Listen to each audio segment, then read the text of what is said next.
lesson highlights the importance of mother tongue that helps the people of a country to come together for a bigger cause. इस lesson की main highlight यही है कि इसमें हमारी importance of mother tongue बताई गई है। चलिए आइए समझते हैं इसमें मेन कैरेक्टर क्या है।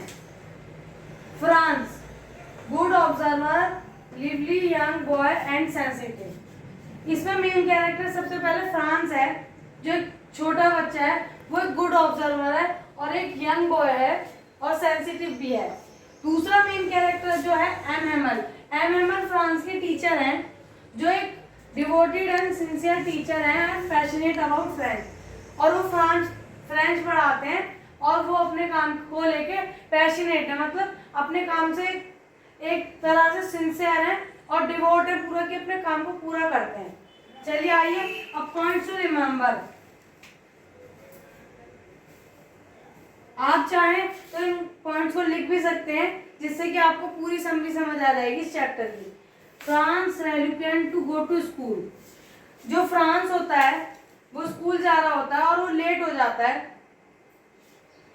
He afraid of being scolded by teachers.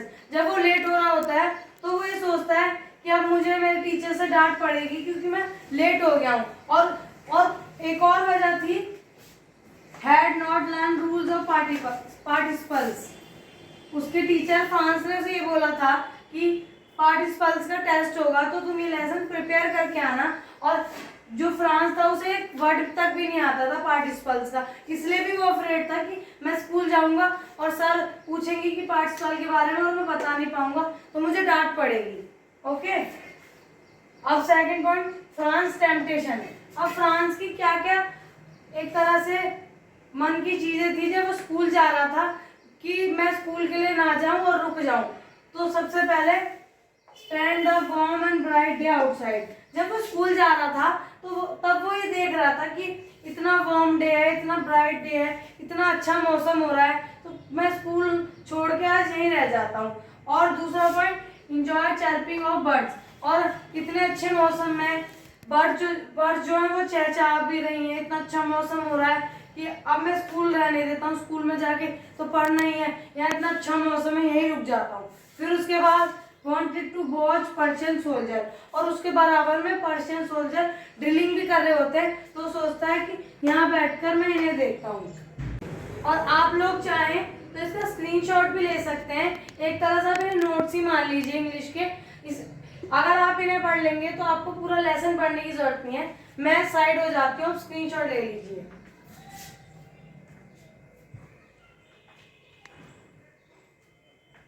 चलिए गाइस नेक्स्ट पॉइंट पे चलते हैं। France district of Alsace and Lawrence in the days France Persia war when France was defeated by Persia.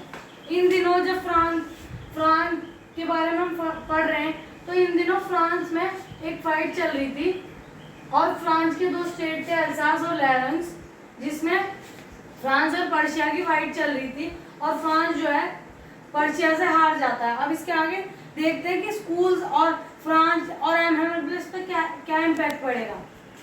France passes through the town hall.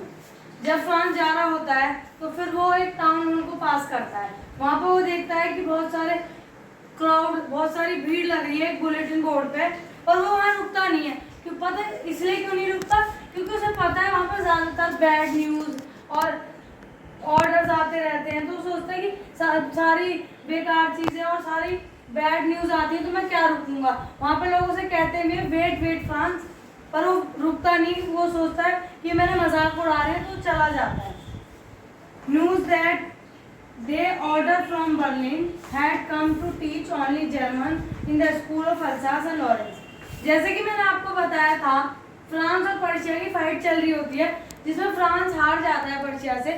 अब इस town bulletin board पे ये लिखा था, एक न्यूज़ आई थी बर्लिन से कि कल से जर्मनी पढ़ाई जाएगी अल्सास और लॉरेंस के स्कूल में, और फ्रांस कल से नहीं पढ़ाई जाएगी, सिर्फ जर्मनी पढ़ाई जाएगी। चलिए गाइस नेक्स्ट पॉइंट पे चलते हैं।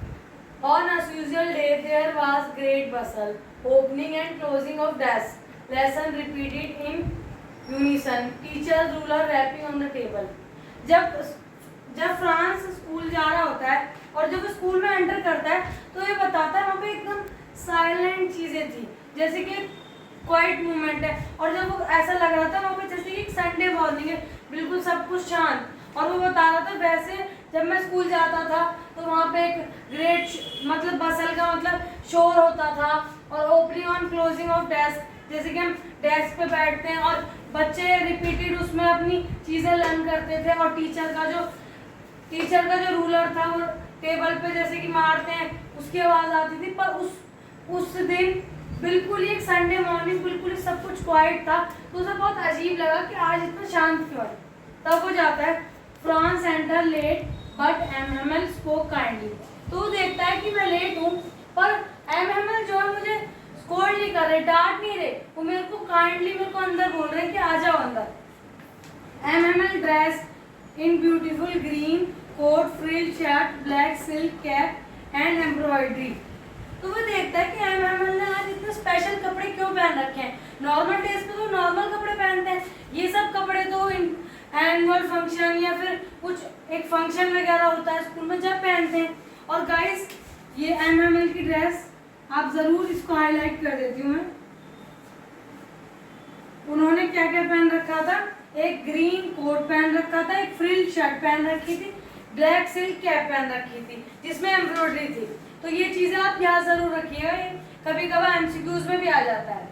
उसके बाद उसे तो जैसे कि हमने गाइस देखा Elder of the village sitting on back, तो सबसे पहले फ्रांस ये सोचता है कि आज हमारे एल्डर्स क्यों आके हमारे क्लासरूम में बैठे हुए हैं, और वो ये सोचता है। उसके बाद तुरंत ही एमएमएल कहते हैं कि ये आपका लास्ट लेसन है फ्रांस का, और आपको कल से जर्मन पढ़ाई जाएगी।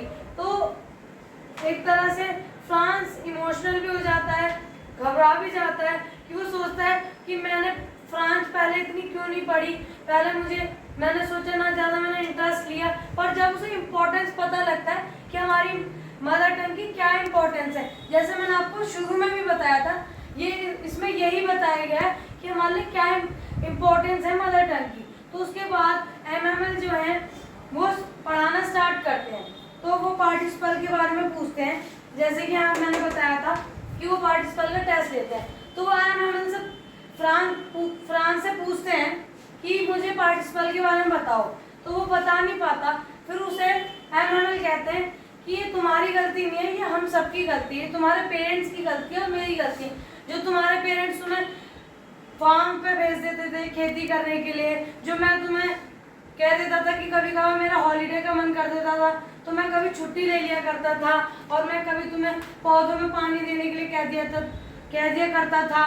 तो इस वजह से ये सब चीज़ों की वजह से तुम्हारा लॉस हुआ है कि तुम फ्रांस को ज़्यादा से ज़्यादा नहीं पढ़ पाए। और वो जब कहते हैं आज आप जितना हो सके उतना फ्रांस पढ़िए, तो तब जब एमएमएल स्टार्ट करते हैं पढ़ाना, तो फ्रांस ये कहता है कि मुझे पहले बिल्कुल फ्रांस समझ नहीं आती थी, पर आज मुझे एक एक वर्ड समझ आ रहा होता है। या तो इसका कारण ये है कि आज इसका लास्ट डे है, या फिर एमएमएल आज ज़्यादा अच्छे से पढ़ा रहे थे।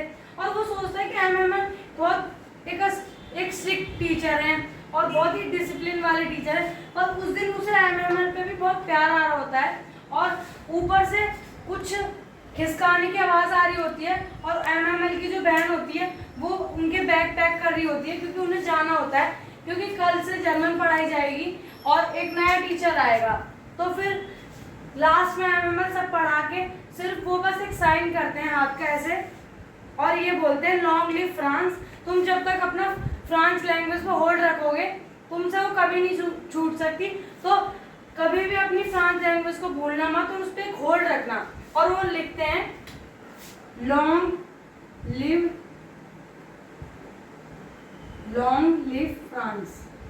फ्रेंच, और वो सिर्फ एक साइन करते हैं ऐसे हाथ से, जैसे मान लीजिए ऐसे करते हैं, और वो कहते हैं कि एक साइन करके कि class is over, now you can go. Okay, so guys इसका कंक्लूजन इस चैप्टर का था, लास्ट लेसन का, यही है कि हमें पता होना चाहिए कि हमारी मदर टंग की हमारे लिए क्या इम्पोर्टेंस है। और इसमें आप चाहें तो इन नोट्स का स्क्रीनशॉट भी ले सकते हैं। मैं एक सेकंड साइड हो जाती हूँ। तो गाइस इस द लास्ट लेसन की समरी थी और आपको मेरा पढ़ाया गया अगर समझ आता है तो मेरी वीडियो को लाइक करें और अपने फ्रेंड्स के साथ शेयर करें और कमेंट में ज़रूर बताएं कि आपको मेरा पढ़ाया कितना समझ आता है। और चैनल को सब्सक्राइब करना ना भूलें और हाँ, बेल आइकन को हिट ज़रूर करें जिससे कि मैं कोई वीडियो नहीं पोस्ट करूँ तो आपको नोटिफिकेशन मिलती रहेगी।